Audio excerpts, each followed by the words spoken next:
So, ladies and gentlemen, movers and shakers, leaders, and of course, future leaders of one of the most impactful, most dynamic, and one of the largest industries on our planet, the industry of mobility.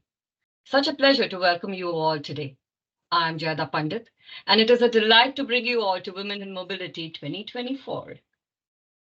Our industry that started with just one turning wheel on the road today is turning out 1.47 billion vehicles around us in the world. As an industry, this has been an extraordinary journey. And like we saw in the clip, be it the in-vehicle heating systems, be it the inventions of the, the vehicle outside design systems, be it the first code that was written by Ada Lovelace, be it the first time AI as a concept was introduced in the 1800s. Contribution of women within our mobility industry has also been extraordinary. All of it and all of these achievements started with one dream, a dream to dare, a dream to make a difference, a dream to be extraordinary. And yet, as we look around us today, what we see is for every working woman, there are three working men in the same industry. Data says that in elementary schools, girls seem to do better at science and math as compared to boys. But the same data says that when we come along and when those little girls look at making choices of working in the field of technology, there is a dip in the numbers. What causes this dip? At what junctures does this dip get caused? Is it at the elementary level? Is it when they make choices at the college level? Is it during the workforce? And what do we do as individuals, as a company, as an industry, and of course, as a society to come together to make sure that we do not see those gaps any longer, we do not see those dips any longer? With this in thought, we introduced Women in Mobility 4 years back. The whole idea was all of us are here for a reason.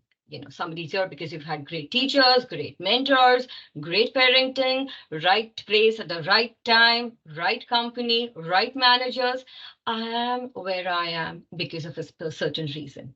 And can we enable all of those reasons for our audience today? Delighted to say that we have audience joining from all over. I know we have people from America, we have people from India, we have people from Southeast Asia, we have people from Brazil who have joined today, and we are so excited to bring you the best from our panelists.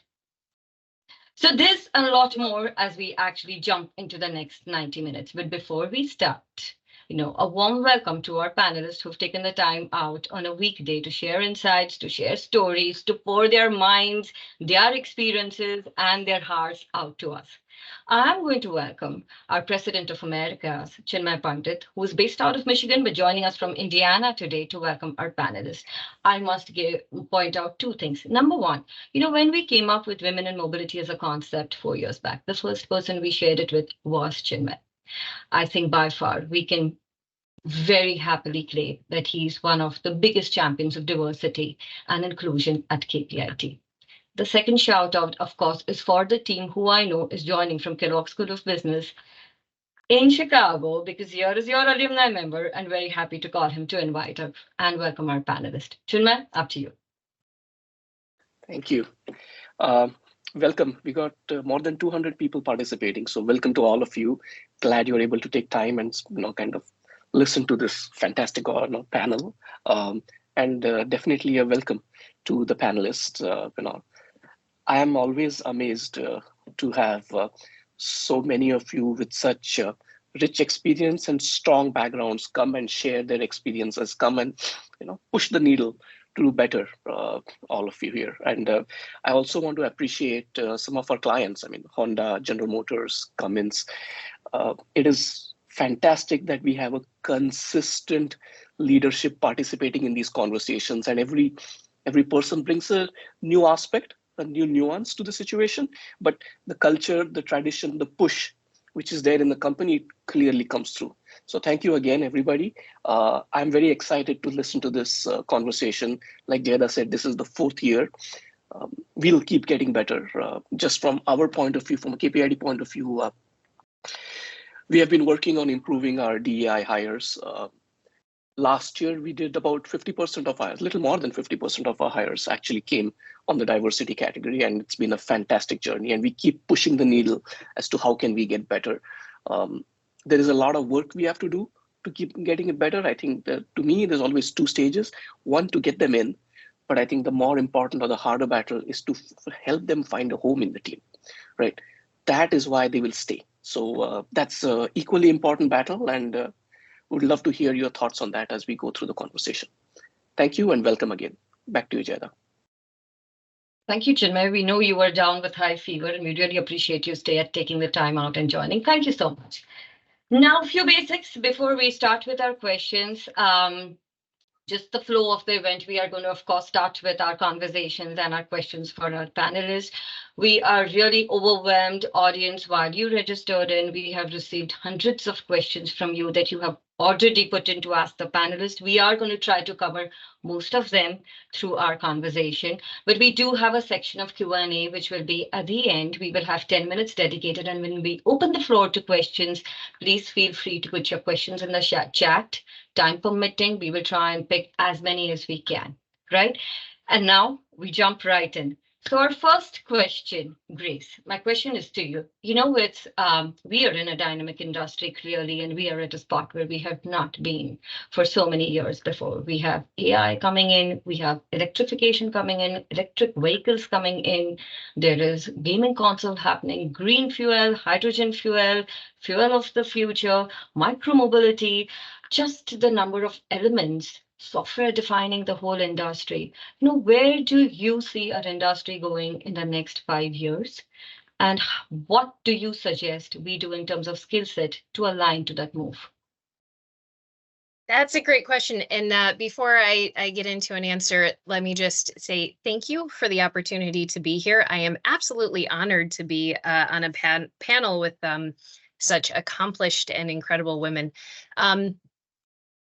You described it very well. Our industry is in a transformational moment. There are a lot of things disrupting our industry, and we have a responsibility to disrupt ourselves if we want each and every one of our organizations and our companies to be able to thrive into the future. I would say, what do we need to do to prepare for that future and to be successful in that future from a skill set perspective?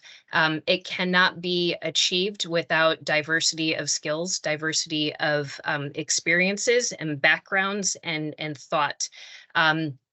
In my company in particular, so I work for General Motors.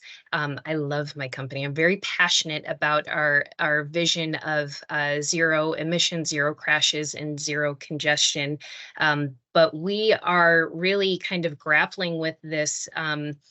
I would almost call it an identity crisis, from shifting from a 100-plus-year-old hard part automotive manufacturer into a tech company that has really prioritizes software as a part of our product strategy, and positions us to unlock the profitability potential with some of our software products in a way that we just never imagined when I started my career, several years ago.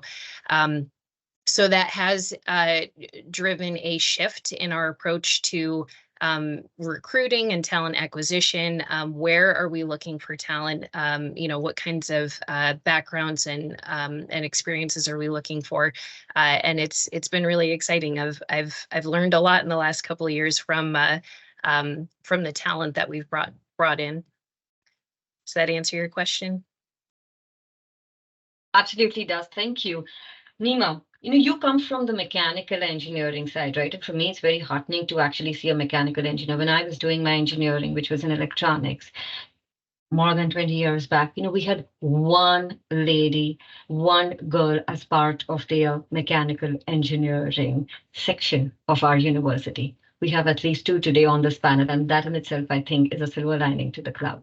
But coming from where you come and now dabbling with software and being so part of it, where do you see our industry going in the next 5 years? What do you think we should do in terms of skill set? So I think, by the way, thank you for having me today. It's really exciting to be part of this panel. I think the vision of the industry is the same, right? It's mobility, it's powering this world, right? And making sure that we move forward. How we do it is changing. And as we go through this journey, like everything else, it's kind of murky right now with all the different things that are in the pot. And for me, all the skills that we need technically, I feel like as an industry, as a as a people, we'll get there. The challenge is going to be open-minded, like Grace said, right? The diversity is really from everybody's different thought processes on the table, but having it on the table where we are having an open conversation is really important. And so with everything that's changing in terms of technology, there is no one right answer that's going to emerge as the king or queen at this point. And so because that's the case, we're going to have to remain open to all the voices we are hearing pretty much all the time. And I think that's going to be the true challenge. I think the ones who stay on top of that are the ones who will succeed. Thank you. Staying on top of things. Julia, bringing you into the conversation. First of all, thank you so much for joining so early. I know you had to log in 6:15 a.m. your time since you're in PST zone, but thank you for joining us today. There are these giant makers who've been in our industry for so long, and then there are change makers like Tesla and Google that you have been part of. From your perspective, where do you see things going in the next 5 years? What do you think we should do? Great, thank you, Jaya, and I'm very excited to join this panelist with so many brilliant winning leaders from different parts of the US and different parts of the world. So from my view, I think that in terms of the industry trend, I would like to bring 2 points. First, as many of you said, I think it's going to be a very exciting, very active and dynamic industry than it was ever before. As we see, especially I feel like automotive software innovation, we have been talking about it for a couple of years. It's not like really, really new, but it's especially active since the last 2 years.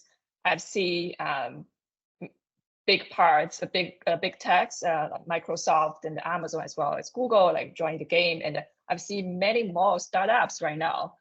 In Silicon Valley, I think in other parts of the world, and in China, you will see many more new OEMs as well. So it's really a very diversified, very dynamic industry right now. Compared with if we think about it, like a couple of years ago, we wouldn't think about the new car OEM, car startups so frequently. So like right now, it's a really very exciting moment. And also at the same time, I think there will be more diversified users.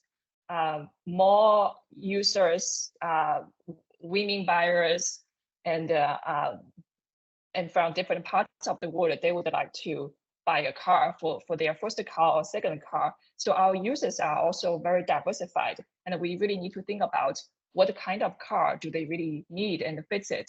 I think right now, still maybe the industry expert will know better. That's a lot of time the car are still designed for men, or they use men user as their main model. A couple of years ago, I read a book called Invisible Woman. It mentioned that the dummy used for car crash was still using a male dummy, or maybe they used a hybrid, maybe like 80% of male or 20% of female. But the women body is very different from male. So how can we design a car for our diversified users? That's also something that we really need to think about. Yeah. Very true when you speak about the users part of it and the power of buying, and the brain that is thinking behind that buying of the car, right? We were talking about on this yesterday when we said if you split the percentage of it, and if you split the people who are actually buying the car, if 50% are men, the remaining 50% are influencing brains of women behind the decision making of buying the car. So high time we start looking at not just who is the car being bought by, but whom it should be built for as well. Yeah. Manaswini, what do you bringing Manaswini into the conversation? Manaswini, what we hear and what statistics say are we are to see 33 million autonomous vehicles on the road by 2040. Are we finally going to achieve the dream? Are cars going to drive themselves? Are they going to fly? What do you think? Where are we going in 5 years?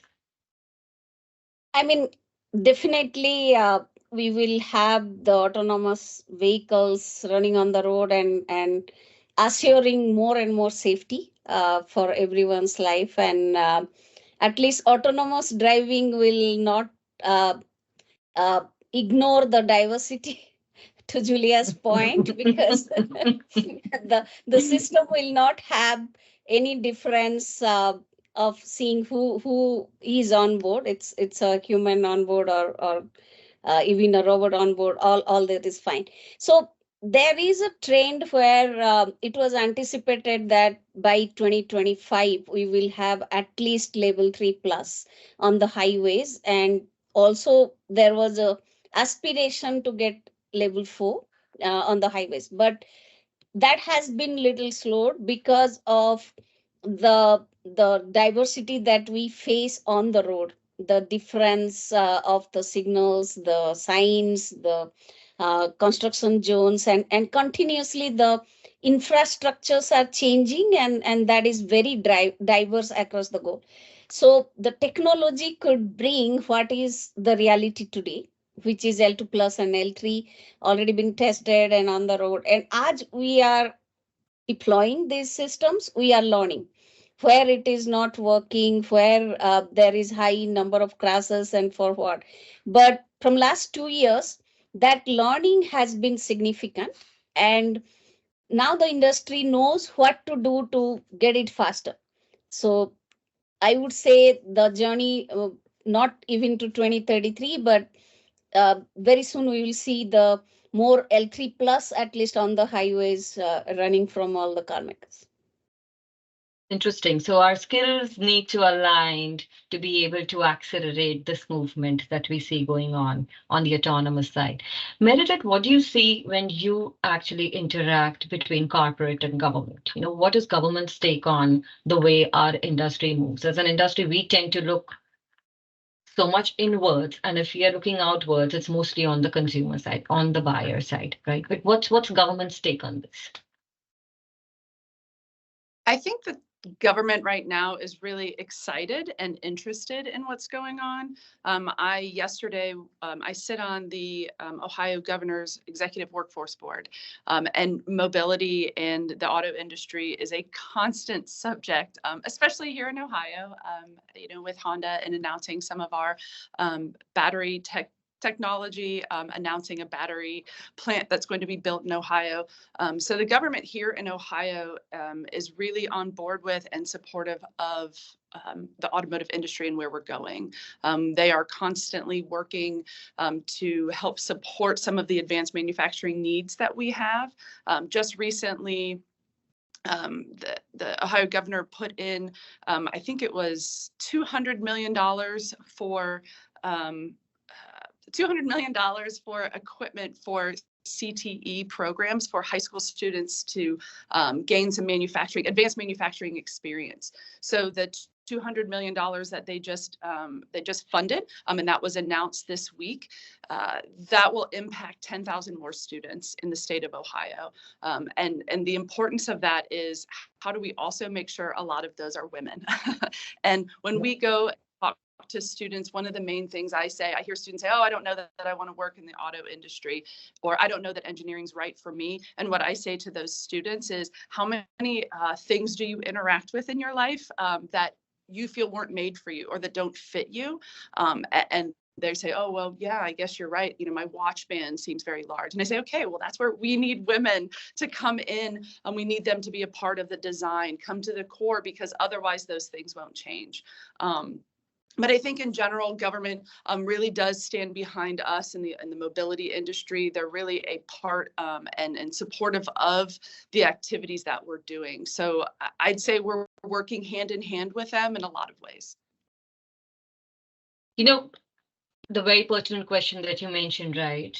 One thing is where students ask us, I really don't know whether I should be part of the automotive industry. So I think it's important that we sort of take a step back and pause and say, why are we here?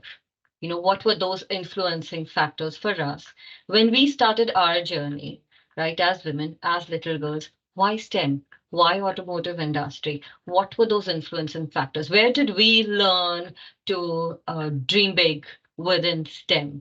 You know, for me, I remember the first time my parents sent me abroad was for my master's. I had just finished my engineering in Pune, and in my 20s, I was 20, and to be able to send in the last generation a third daughter across the ocean where you know nobody, where you have no relatives, where you barely speak the language, and yet you go to do a master's in technology.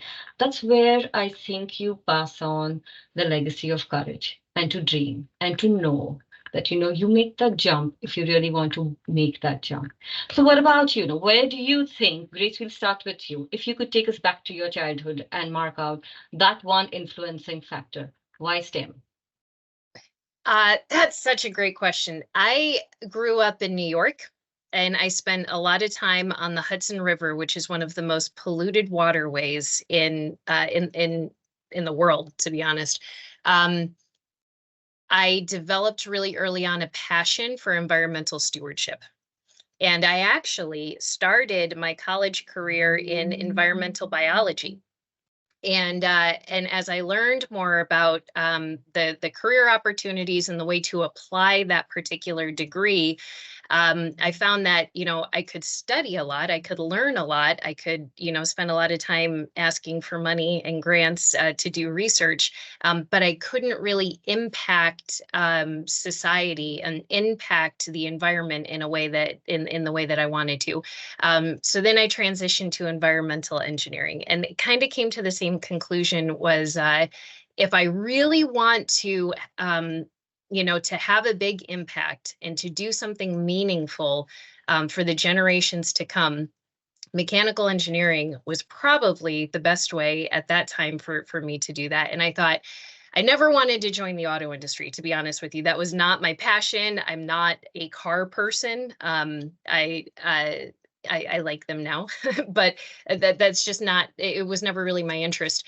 What I was interested in was the idea that if I could make a change to an engine that reduced a fraction of fuel consumption from a mile per gallon perspective, and that engine went into 1 million vehicles that millions of customers drove, millions of miles, those are like metric tons of CO2 that I could personally help save from going into the atmosphere. And that was, to me, that was, it was empowering, it was exciting, and that's how I ended up in the auto industry. And then General Motors, right out of college, they offered me a job on hybrid and electric vehicles, and it was like my dream opportunity.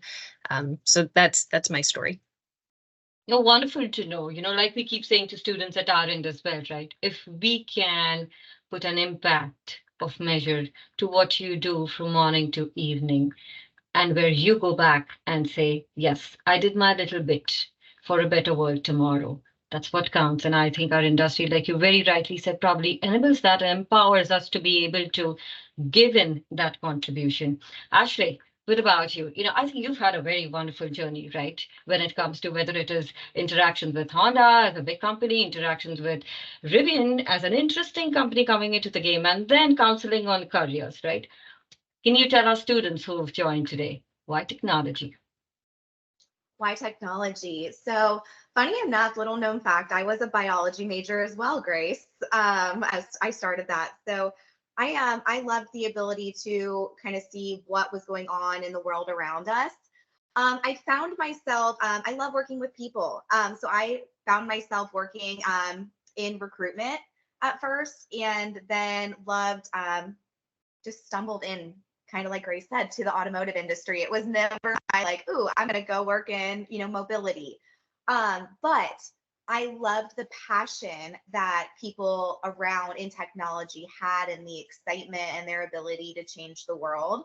So I love that ability to be able to first recruit and then work with organizations such as, I'm in Ohio as well, so such as Honda and Rivian and a lot of the new startups. And I found myself kind of getting into these evolving companies, and the energy around it, it's contagious, and everybody's, wanting to make an impact. And I just found myself thriving in that kind of atmosphere. And I'm like, I don't want to be anywhere else. I love mobility, and I was never a car person, but now I am too. So it was kind of by accident, but purposely on accident. Very interesting, that so many of us tend to say I was not really a car person. And we'll get into why girls generally grow up with this whole idea of I'm not so much a car person, but we'll come to that later. Julia, can you take us to our childhood and tell us what was that influencing factor that made a difference to your journey? Great, thank you. Similar to Ashley and Grace, I didn't plan to join automotive. So I studied the business degree in my college almost like 20 years ago, and at that time, our college, our academic admin tried to encourage us to major in computer science. I think they are very forward-looking, but most of the B school students didn't understand why we have to study computer science at that time. Most of us want to study, keep on studying like investment, finance. Most of my college's classmates and friends were still in those financial industry or management consulting. I'm the only outlier joined the tech company and tech industry. So it was really a journey. So because after my B school, I came to Silicon Valley, and Silicon Valley, just all the tech companies here, and the Tesla's here, Apple is here, Google is here. It's just similar to actually, like you can't reject the atmosphere. It's so great, it's so powerful, and you just want to be part of it. And I happened to find an opportunity that can match to my skill sets, and there's a chance here. And someone said that if there's a rocket ship, and if you have a chance, you should just ride on it and figure out later. So that's why how I get into automotive industry. And it's true, there's so transformative and so empowering and self-fulfilling that you can really make something great, and you can really make it happen. So that's how I be there. But I think it's very important to, I think Emeritus mentioned, right? A lot of students, they don't know what they can do there, how to relate to the so many jobs first they don't know what kind of the job other people do there, and then they don't have the access. So if company today can provide them a peak of their daily life, and how can they what they learned right now can be applied in their job, and how can they change to their daily life, that would be helpful, very helpful. I see right now many NGO, they start to organize like Girl Scouts or a field trip to some companies, and just to have the company representative talk to them. That's very, very helpful.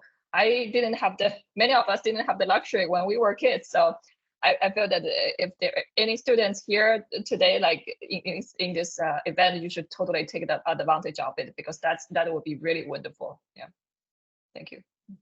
So absolutely, and I think a very important point there when we say that not everybody knows what it would be to be part of this industry and the kind of impact one is empowered to actually share and contribute with, to just be part of this industry. On that, we actually have a surprise at KPIT. What we're doing is part of Women in Mobility. We're going to talk about it at the end, because, surprise, if it's not a surprise, then it's not a surprise. So we'll come to it at the end, and we'll talk about it at the end on what we plan to do when it comes to building this awareness at ground level, to understand on what different levels can one contribute as part of this industry and make an impact. But while we do that, when we speak that girls invariably feel they are not car people, is that because there is pinkification when it comes to parenting? Nima, your thoughts on that?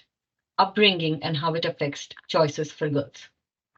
It absolutely does. I think, ignoring that nurture is a huge part of this, I think would be a mistake. I think, especially growing up in India, I have a father who believes I can conquer the moon, right? And a spouse who would not blink if I'm leading the way as the primary career.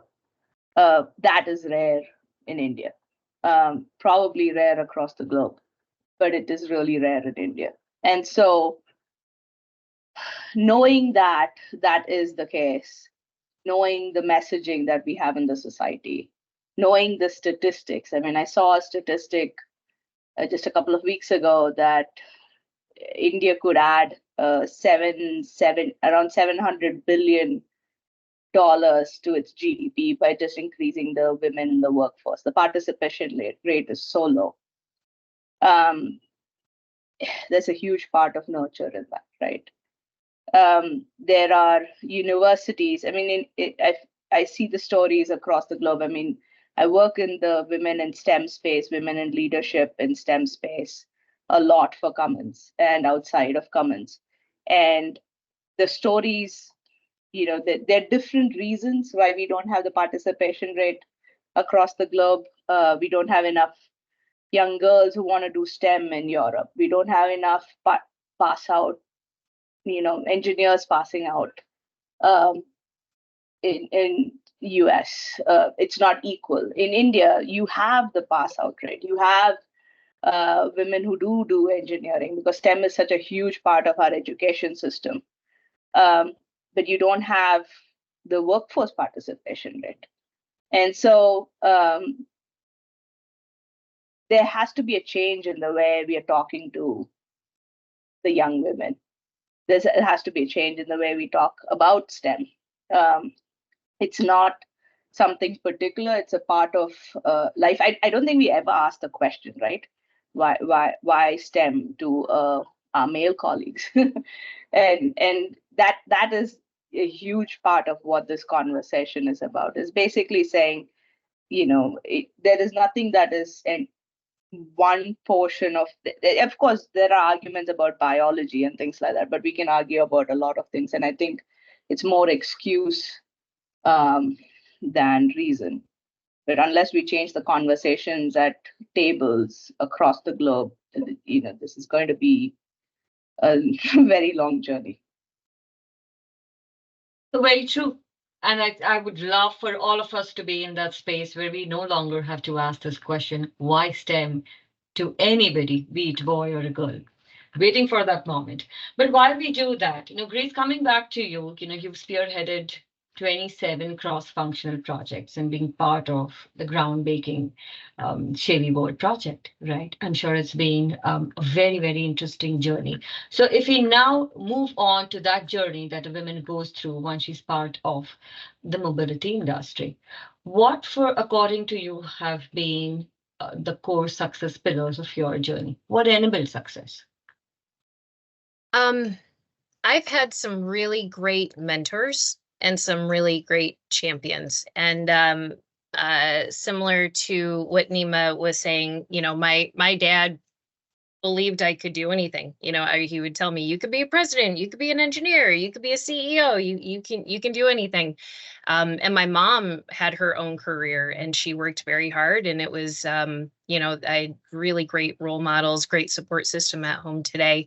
But throughout my career, I've had wonderful mentors who kind of played that same role. You can do anything, and here's an option that you may not have thought of.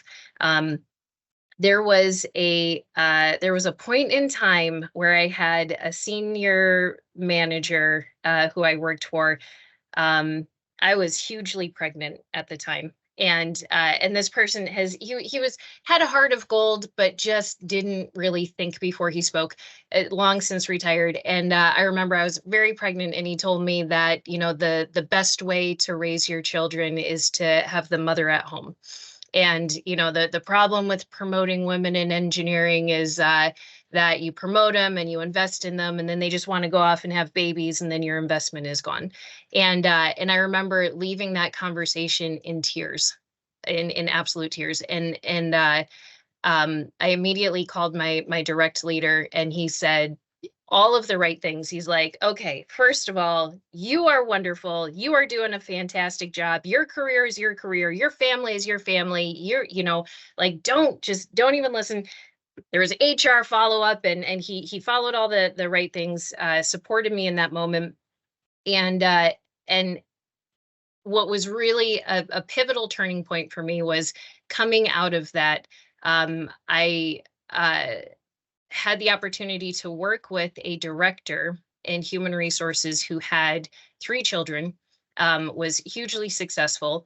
I remember sitting in a meeting with her, and she's like, okay, awesome. I'm going to go grab my daughter and watch her gymnastics meet. She had this ability to manage family and home in a way that I wanted to be able to do. And I had that role model to look at. Mary Barra is another awesome role model. When she became CEO, she had 2 kids in high school.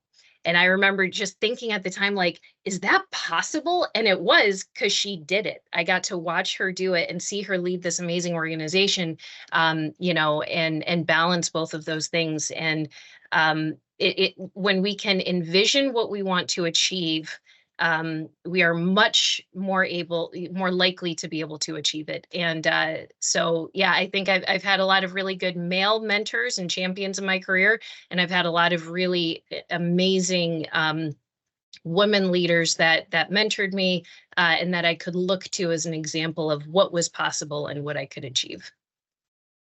Very interesting. Role models and, of course, mentoring. If you had to pass on top 3 lessons that your mentor gave you to our audience today, which would you pick, Grace? Be excellent at what you do. There is no shortcut for just really digging in, building a brand for yourself, and making yourself known for being awesome at whatever it is that you do.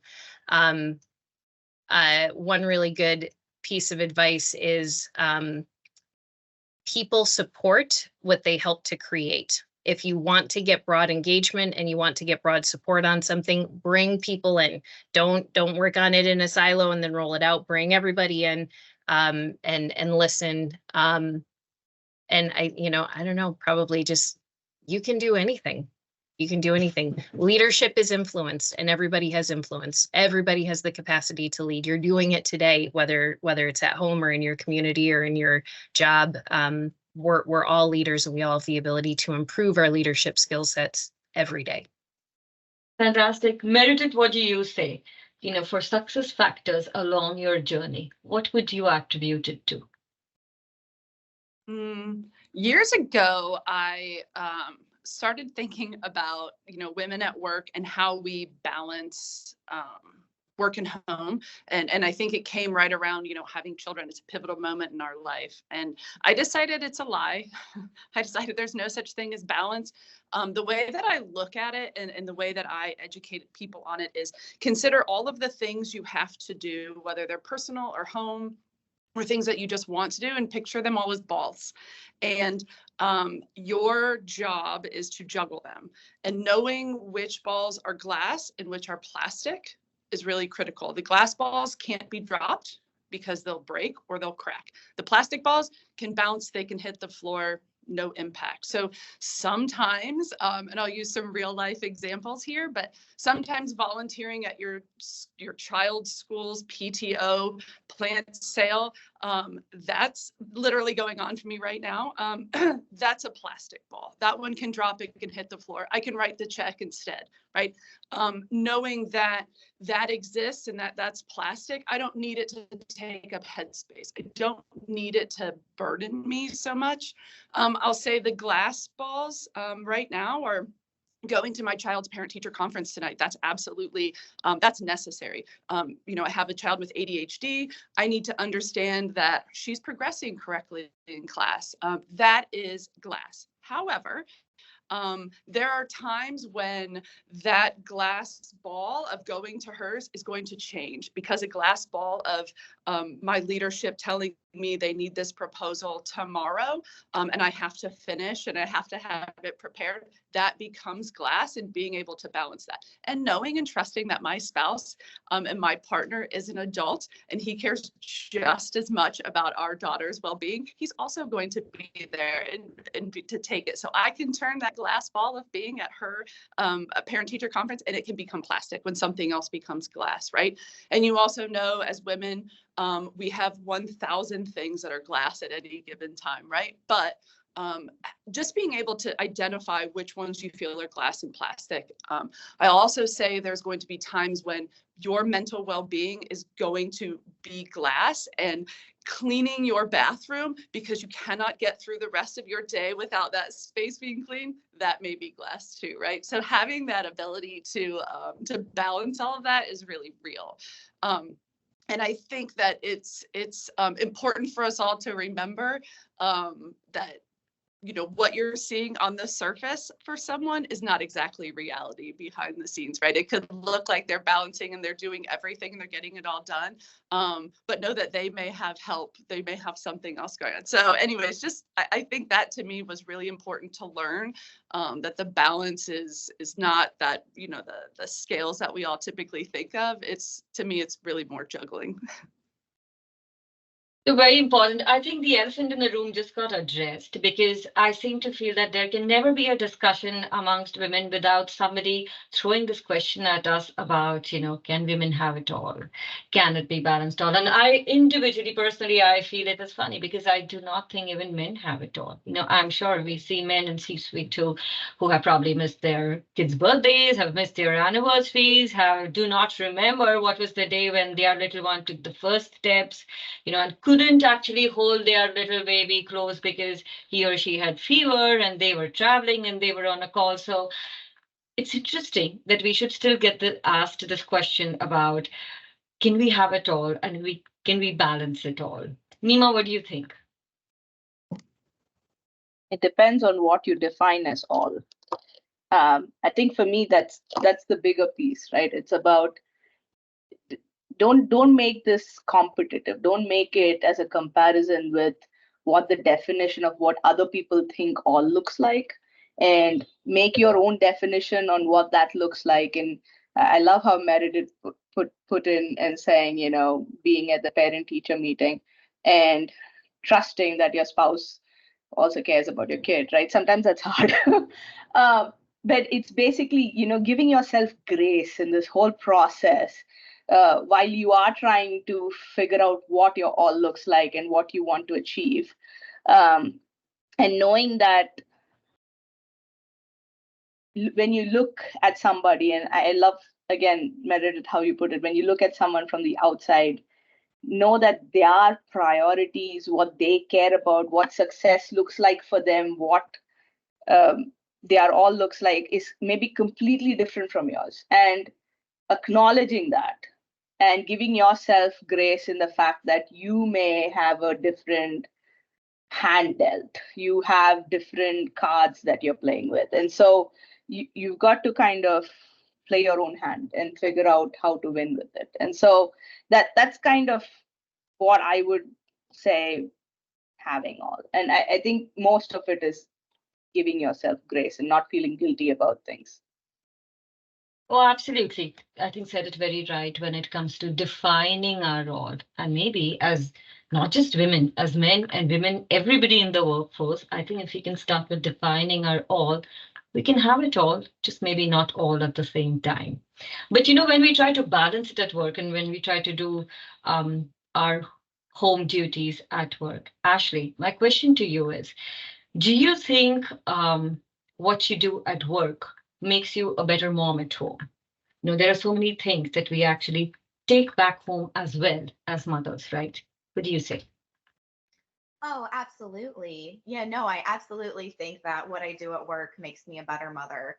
I have little ones, a 3.5-year-old and a 5.5-year-old. And, you know, there's times where I have to be a little bit more patient and patient with my, the people that I'm coaching, or patient with the organizations that I'm working with, and then taking that home with me and knowing how to, make those communication styles and take that with us. But I also think that my kids see me now, and they know when mommy's at work. And I love that they know that mommy's at work. And I love that they know that I work really hard. But they also know that we can have fun and play and take vacations right now, like that they have that too. So I love that they can see the work hard and the play hard, and that I'm ultimately, they can see that, I opened my own business. You can do anything that you want. And I love that they can see that. So yeah, I 1,000,000% think that from me perspective wise, and everybody I see, that it's being a working mom is definitely makes me better. Completely agree on that note. And going back to our bit of mentorship, right, which Grace initially mentioned about, that is probably enabled so much for us, whether it is as women, as moms, as parents, men, all of us, to enable that kind of an environment to deliver our best. So Manaswini, 3 things that you learned from your mentorship earlier that now you as a mentor share with everybody around. What would you say? Yeah, so I will start with even all the story stitches to that point, that it's really up to us, right? What we want to do in life, because there are things which will support, which may not support. But what I see also is like the journey from all of us talked about the statistics from school to starting up the career to leadership. The curve is down towards south. The reason is that's where the confusion starts, when we have to go through household or career and all that, and that confusion is in our mind. So the first mentorship that I have got from my father, brother, everybody, and in the work is, I have grown up with this statement told to me that don't think like women. I mean, don't behave like women. So what does that mean is there is no difference. If you think you can do something, you will do. So that clarity of mind is first, right? That is very, very important, that you have to have clarity what you would like to do, and rest all will fall in place. The second thing is, how do we, I mean, using your strength and power, right? As women, we have some gifts, the gifts of multitasking, the gifts of creating. I mean, all women, all mother is at the end as creation, right? We can bring that more creativity and patience, right? All this. So if we leverage that, we can drive a lot of difference in the same world, little different from our peer leaders, right? So work on that strength was the second coaching and second guidance that I have used to reach where I am. And the third is always make a difference. I mean, even if you see at home, everybody is giving examples, is always doing little extra than anything else, right? For the children, for the spouse, for the parents. So that little difference in work make you a little different from rest, and that pride and that confidence kind of get you going. So these are the 3 I could pick. Very interesting. I think a lot of companies are also coming up with mentorship programs where you want to bring people together. And on mentorship program, we have another part of our surprise, which is part of Women in Mobility. Some of you panelists, we've already talked about it. We will speak about it at the end, because we do know we have a lot of questions from our audience who'd asked about that mentorship program of Women in Mobility. We will come to that later. But before we get there, actually, do you see, one thing that Manaswini mentioned is, don't think like a man. Do you think when men speak to you about their career graphs, curating what they want to do in the next journey of their careers, do they think differently as compared to women? Are there certain things we should be doing as women? Are there certain things we should not be doing as women when we plan our careers? Oh yeah. I have a couple things to say in regards to that. So I think as women, we in technology sometimes, myself, some other women that I speak with, we have this thought that we have to prove ourselves, that, we have to perform better than the next guy next to us, because at least, I know I'll give you a story that's for me. I'm not an engineer by trade. So, but I sold engineering. I was constantly interacting with, but I had this story that I was always telling myself for a very long time. I'm just this little blonde chick. What do I know? And I think it's a lot of the stories that we tell ourselves in our heads sometimes, those limiting beliefs of like, who am I? I just need to prove myself. I need to work harder than the next guy. So when I'm coaching a lot of the women, and they're, getting a job offer or things like that, oftentimes they don't feel like they should negotiate for higher pay. They don't feel like, because they feel like, well, I'll just get this job. I'll just get it. It'll be fine. I can, I'll prove myself. I'll prove my worth. And then I'll get a salary increase or a bonus. But then when it comes to that, then if you're not advocating for yourself from the very get-go, it's really hard then, if you're going in with that mindset, to advocate for yourself as you continue to develop within your career. So I see that a lot with, women that I work with, is like, yeah, you have to have that, that ultimate belief within yourself that, you are so awesome. You are such a badass that, just have that belief in yourself. So does that answer your question? It does. Breaking the barriers of our mind before we can actually equip ourselves to break the barriers outside. Definitely. Yeah.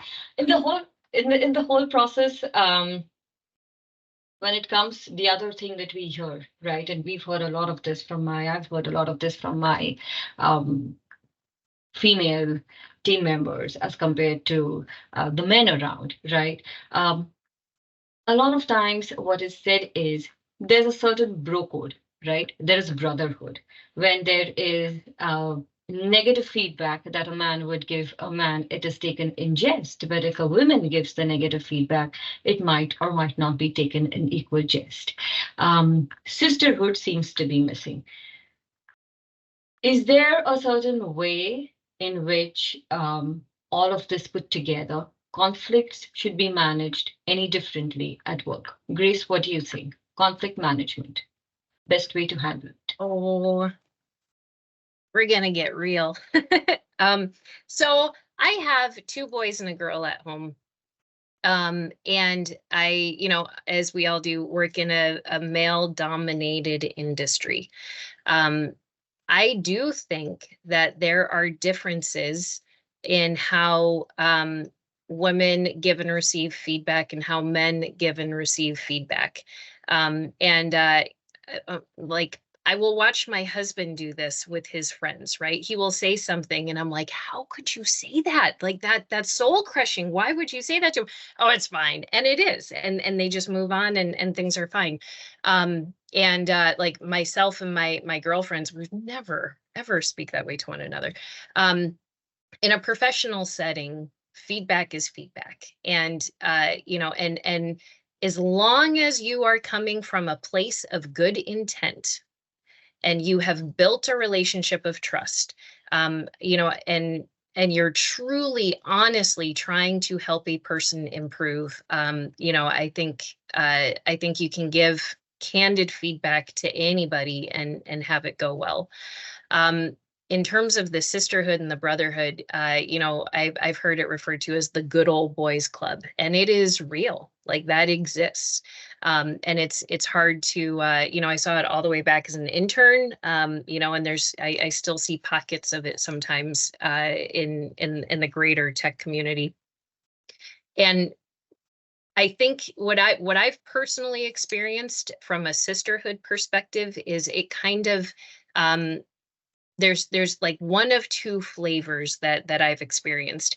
There is a community of women that I I know and I am a part of, and we lift each other and we help each other and we lean into each other, and we support one another. And then I will stumble across, women who are very fearful of competition and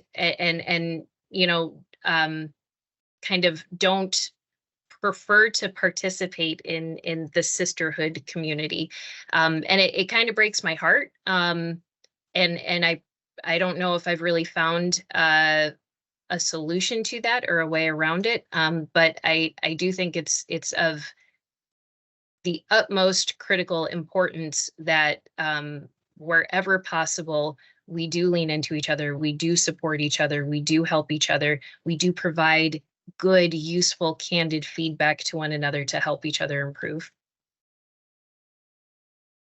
It all starts with rebuilding each other up, like we've always said. Meredith, what do you think when it comes to conflict management and getting feedback and giving feedback?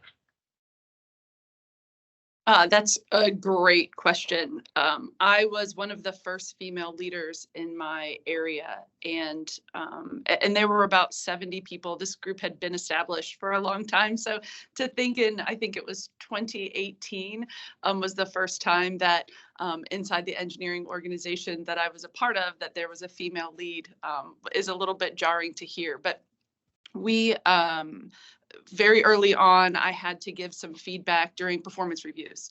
And, that's typical. I had an associate who had worked with me, but I was new to this leadership role. And he was really unhappy with his rating. And I didn't give him his rating in a vacuum, but he was very upset with me personally.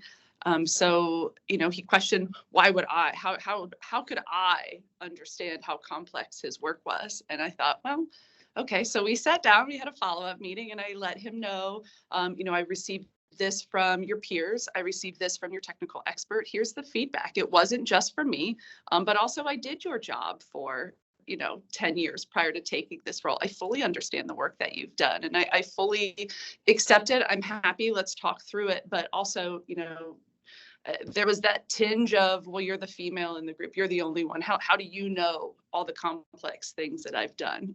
So it's difficult. And you do come across as, the not to use a bad word, but you do come across as the witch if you're the one giving the negative rating. Oh, well, she attacked me. She doesn't like me. Well, it's not about that, right? If you're basing it on facts and you can back it up and you can share that information. But I also had to explain to this particular associate that he was the first person that I had ever been told no to by the organization. And by that, I meant, I brought him in the room and said, hey, we've got an opportunity. We have this associate needs some help. They had additional workload come to them unexpectedly. Would you be willing to help? And he said, no, I feel that my time would be better spent elsewhere. And I let him know, in my 15 years at the company, I had never heard that somebody wasn't willing to support their fellow associates. So again, just letting them know these are the facts and coming with it, not coming from an emotional standpoint, because then you're the emotional female, the one who flies off the handle, right, and can't contain their emotions. Just come with facts and background and data. And that's a hard thing to argue. We're all engineers and we all respond to data. And that's kind of how I approach the situation, but not always difficult. And I didn't make a fan that day, but that's all right. That's lovely to know. And the other thing that women actually get pulled up for very frequently, what I've seen, is the possessed about being a perfectionist, right? That's another thing that everybody keeps talking about, that we run behind perfection. Women in this whole idea of being a Wonder Woman run behind doing every role with perfection. Personally, I feel it's on the way to perfection that you meet excellence. But Manaswini, what is excellence for you? And what do you think about this balance of perfection and excellence? Yeah, I mean, great question on that. See, I think most of the time we try to balance things, but there is nothing that you can balance. It's like you do one thing good at one point of time, right? So what is most important for me and excellence is really focus on that point of time that what I'm doing. So if I am at work, let me be the best in my work, do all the quality work of what I can give my best at that point of time. But when I leave office and I'm playing a different role, I'm playing that role at my best, right? So even if that is limited, that quality thinking that I am bringing myself best for that moment helps. And I call it, from my psychology therapy perspective, is be present. That tremendously brings excellence, that tremendously brings the strength to balance or what way our mind thinks, right? Just be present at what you are doing at that point of time. Most of the time it feel pressure, and we get pressured because in work we are thinking about the school, or at home thinking about the next meeting. So I think the practice of being present at that moment and just do whatever that moment demands helps a lot in excellence. Very interesting. Bring your whole self to your present tense. I think such a good learning there. Nima, how do you derive excellence from yourself and from your teams? What's excellence for you? So I love the Manaswini, I love the being present piece. I completely believe in that. For me, excellence is figuring out what you want to do in that moment and making sure that you drive it to the point that it's self-sustaining, right? I think taking it to the end, being 100% there, being that perfectionist, some of this is all myth. I don't think a lot of us are there. I don't think we would exist if we were trying for perfection and everything. But just trying to get it rolling in the direction that you need it to move in, and then believing that you've done the job before, right? Because you can't build a relationship when the building's on fire. So you've done all that work ahead of time. You've invested in your people, you've invested in the organization, you've put all the, you've laid out the yellow brick road. So now let it run down there, and you're there to just get it started and keep kind of helping it along the way. And for me, that's excellence. When things become sustainable by itself, that's excellence. Lovely to know. When things become sustainable by themselves, then that's excellence. I think it is in our hands. How do we put in more to make it sustainable than putting in more to trying making excellence happen into everything all at the same time? Julia, how do you define excellence?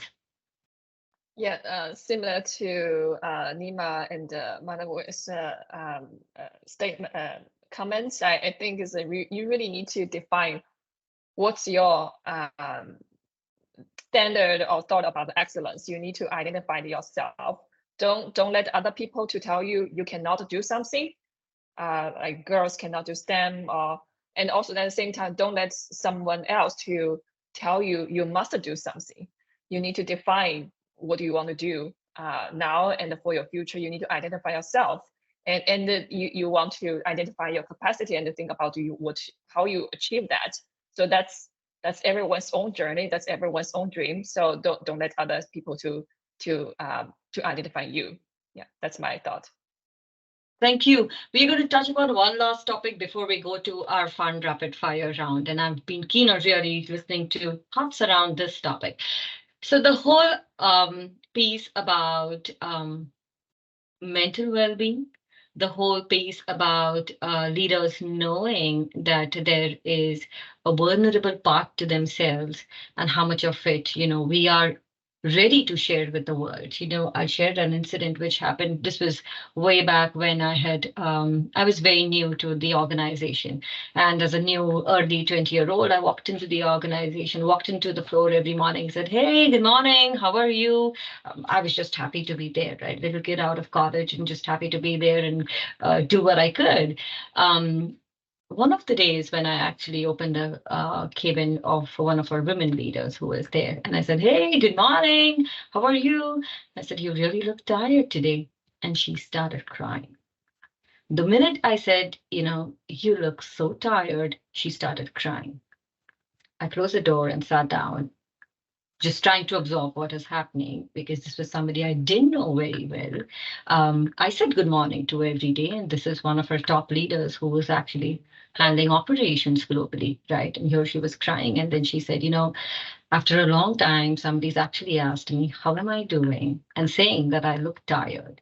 She had her in-laws and her parents at the hospital, and the last few days, she was just at the hospital with them, trying to make sure the parents are fine, the in-laws are fine, they are eating, they are getting what they need. And then she put up her brave face and showed up at work every day. And this went on for 15 days. And when she got 100 calls asking, how are they doing? But not a single call asking, how are you doing?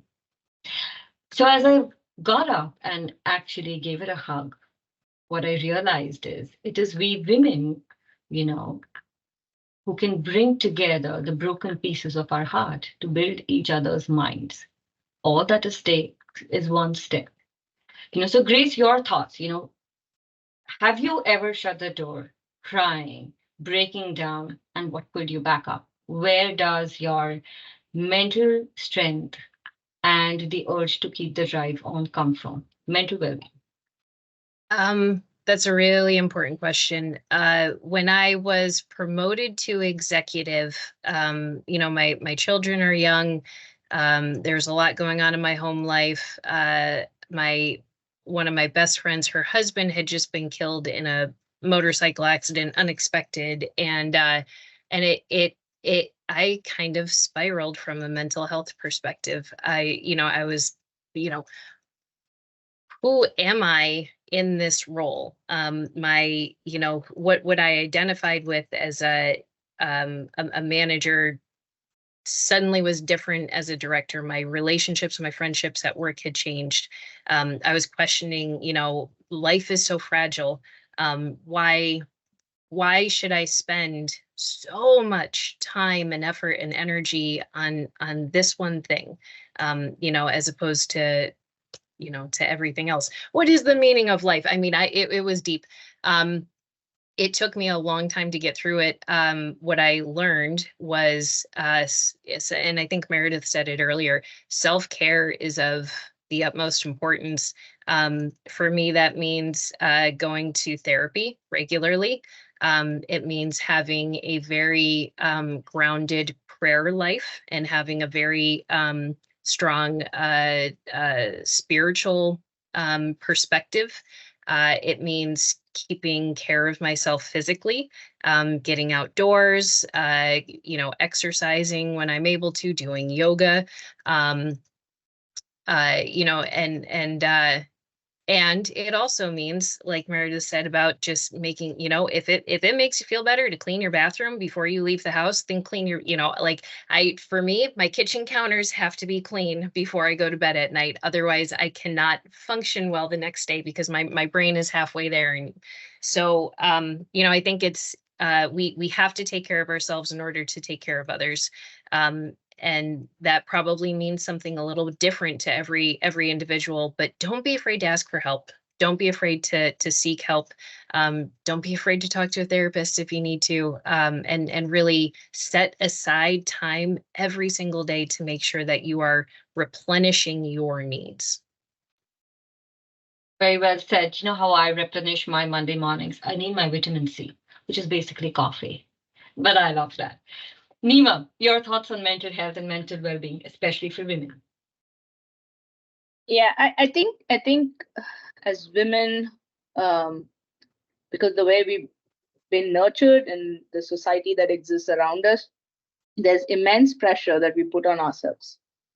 And it has a lot to do, pressure in different areas, right? It's not just work or just a compartmentalized pressure. I think there's multiple things. I mean, I was just seeing a video clip of the American actor Jodie Foster, I think. Oh, sorry, Natalie Portman, and she was saying, someone was asking her, "Hey, what do you think about method acting? I mean, it's really powerful, and what do you think about it?" And she said, I'm a mother of kids. There is no method acting. I have to come back home as the person I left, right?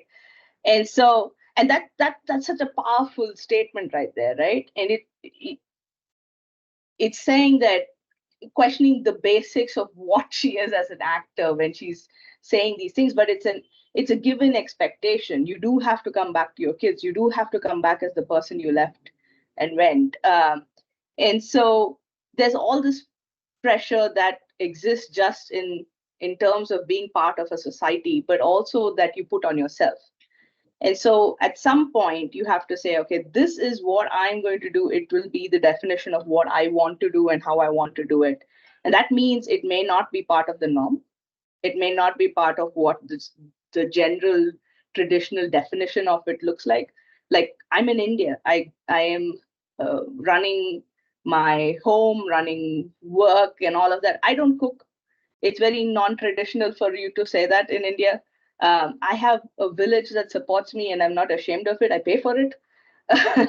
Some of it is related, so I pay for it in different ways. But it's just basically saying, okay, this is what I need. And then saying very proudly at times, saying my vacation day is when everyone else is at school and work and I'm alone at home. And I'm in my safe space in my head. And that's something that you just have to say. And I think we miss that. I mean, like Grace said, there are so many ways that we can attain this, but we miss the basic of it, which is we don't have to impress anybody else.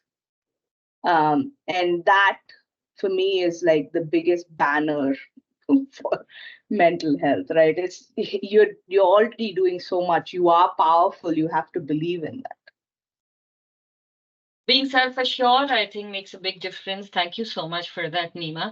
And now, while we are going to open the floor for questions, we're doing the rapid fire round, but we are inviting questions for our audience to start putting it into the chat. We will pick at least a couple, time permitting. We hope we have answered a lot of questions, and we've tried to bring out the questions while we spoke.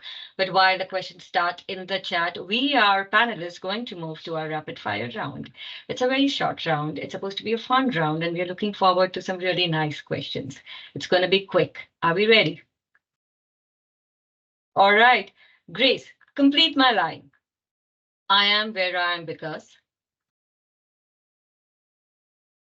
My family.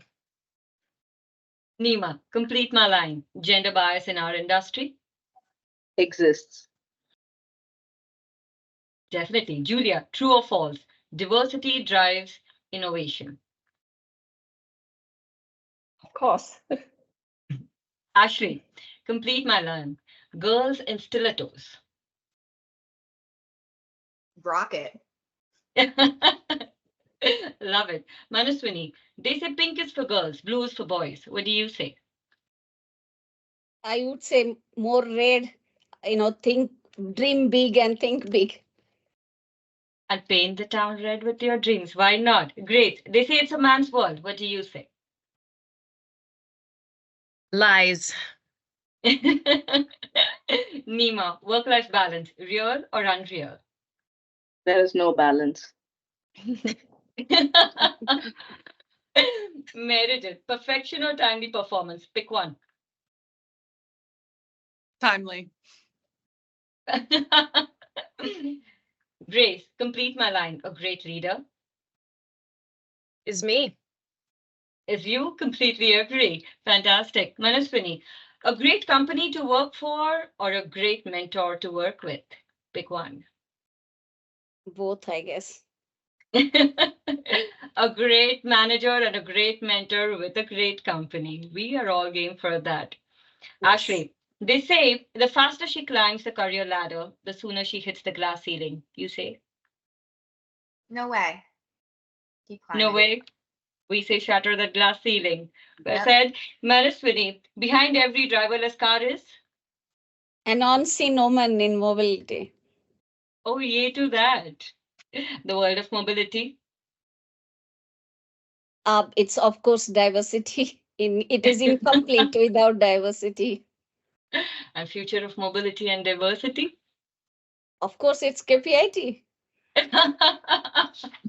Thank you for that. Thank you for all of it, panelists. And we are now going to take the first question that we see here. We already have quite a few questions that are coming in. Let's just pick the first one that I have here.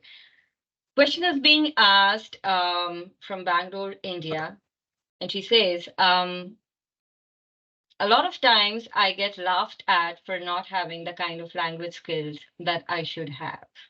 I get laughed at work and at home. Puts me in an insecure place. What would be your suggestion for me? Grace. Have confidence in yourself. We, I think, have a tendency to focus on our perceived weaknesses or opportunities and imagine them to be greater than others see them as. So just, be confident, keep going. Thank you for that, Grace. We're picking the next question. The next question is, building trust can be difficult. What is some advice on building a trusting relationship so that you can really be heard? Nima. Yeah, I think I said this before. You cannot build a relationship when a building's on fire. So you have to invest the time ahead of time. I had a great example when I was a new engineer in engine testing, and I had a hard time building trust with my technician who was from the Midwest in the US, and I had nothing in common with this person. And so someone suggested bringing in donuts, and I did that religiously for 4 years, every week. I had a great relationship. So just, figure out what that person cares about, and you do need to build that trust. It does take time. Interesting. A third one is, how does one handle imposter syndrome? I have said this earlier, and I'm going to say this again at our forum, that the best way to silence that murmur within you or within anybody else to have your success speak louder. But that's my take. Meredith, what do you think? Imposter syndrome. Oh, that's such a tough one because I think it impacts everyone. I'll say, sit down at the end of the day, on your accomplishments, own what you did, own the, your daily accomplishments, big or small, and don't make yourself be little in a room. Always take a seat at the table, raise your hand, be loud, don't shrink yourself. I know it's difficult, but I saw something recently. What would a mediocre white man do? They would be loud. They would put themselves in it. So why, as women, when we are awesome, and why do we shrink ourselves, and why are we quiet, and why do we sit back and let it kind of happen? Imposter syndrome is so hard. But again, I think own the things that you're good at. Own the things that you are good at. Yeah. Thank you, Meredith. And I think the key message there is own the things that you are good at. One last question that we are going to pick from here. This one is for you, Ashley. Which is that one most important soft skill that is going to be relevant for the transformation moment for today and for the future? I think the most important soft skill people can have is empathy. I think that we all need to be empathetic to each other, empathetic to what's going around in the world, what we talked about earlier. You don't know what's going on around behind closed doors. So if I have to pick one, I would say it's empathy. Thank you. I can see a whole lot of more questions. To all our audience, I'm going to say, please continue having these questions put on our website as well, where we have the Women in Mobility landing page. And we at our end will do whatever we can to actually keep seeking these answers for you. The whole idea here is to be able to take our learnings, and bring them all to everybody in the audience. So even if we cannot address them now while we fall short on time, we will continue to do that. There's a feedback form, which is also in the chat. You can put your questions there as well, and they will get answered. We will reach out to our panelists. We have spoken about 2 surprises right at the beginning, and I'm here to share those before we come to the conclusion. Number one, like we said, we started out and we heard majority of us say we did not know what a kind of empowerment we will have by just being part of this industry. The awareness was not there. KPIT on its mission as part of Women in Mobility is now taking the first action, like we said, time to get onto the ground and take action and go to schools, go to elementary schools and middle schools where we are trying to bring out our role model stories. So tomorrow, there is nobody who says, oh, I didn't know that what I could do in terms of impact by just being part of this industry. That is one. Number two is for the mentorship program. A lot of questions here, and we would like to continue answering those questions on an ongoing basis. For that, we have come up with our Women in Mobility Mentorship Program, which brings together all our panelists over the last 4 years who've been part of this. We've had more than 25 fantastic elite leaders who've been part of this, who some of them, time permitting, as part of our first cohort of mentors, will actually mentor the first cohort of 5 mentees who go through this process with each of the mentor for 40 minutes once in 3 months to just ask questions and get responses. The whole idea is just to give you a platform to be better, to do better, because there's a better world tomorrow for all of us out there. Before we conclude, I am going to actually, and I can see Mohit has already turned his camera on. Thank you, Mohit, for being here. Mohit, we started our conversation with our first champion of diversity and inclusion, and I'm delighted to invite you as our other extremely important and well-known champion of diversity and inclusion. Of course, on paper, he heads our global marketing for KPIT, but I can vouch for the champion that he has been. So Mohit, if you can thank our panelists and thank our audience before we conclude. Thank you, Jayada. I think, first of all, it was, the good part of being making closing remarks is that you have to hang on to every word. And I did hang on to every word, every full stop, every comma, every emotion. I think it makes the content was so rich that it makes that a podcast series can be done on this. Right, so I have a lot of ideas on how we can benefit. So great content, right? And Chinmay and me being a minority here is also a sign of things to come. So let's put it that way. So, and I hope that happens. I for one will be very happy. I just want to make some closing remarks on some golden nuggets I picked, starting from the first question where Grace talked about how the industry is in a transformative moment. And for this, diverse workforce is going to be extremely important. Nima talked about the vision of industry saying how we do it is changing and that open-minded and being on top of it is going to be key. Julie talked about dynamic time and diversified users, giving a pertinent example that a dummy in a car still looks like a man or a hybrid, right? Very true. How do we change from there? And our own inimitable Manaswini came with a little bit of humor and saying, well, autonomous driving will not ignore diversity. So hopefully that solves the problem. But Meredith also gave some candid views about government funding and supporting. And I think we have to take best of what we can from the entire ecosystem to make this happen. And finally, I would just like to put out the 10 success factors I heard from all of you for the audience here while thanking them. One I heard was about mentorship, championship. Second was about taking on role models. Third was about really envisioning what we want to achieve. Fourth was about excellence and building your brand. Fifth, the ability to bring people in, the inclusivity. A very good example of balancing and juggling was given about glass and plastic balls. I'm going to carry that forward in my life. And then the points about making your own definition, grace with clarity of mind, leveraging natural gifts, and finally, belief in yourself.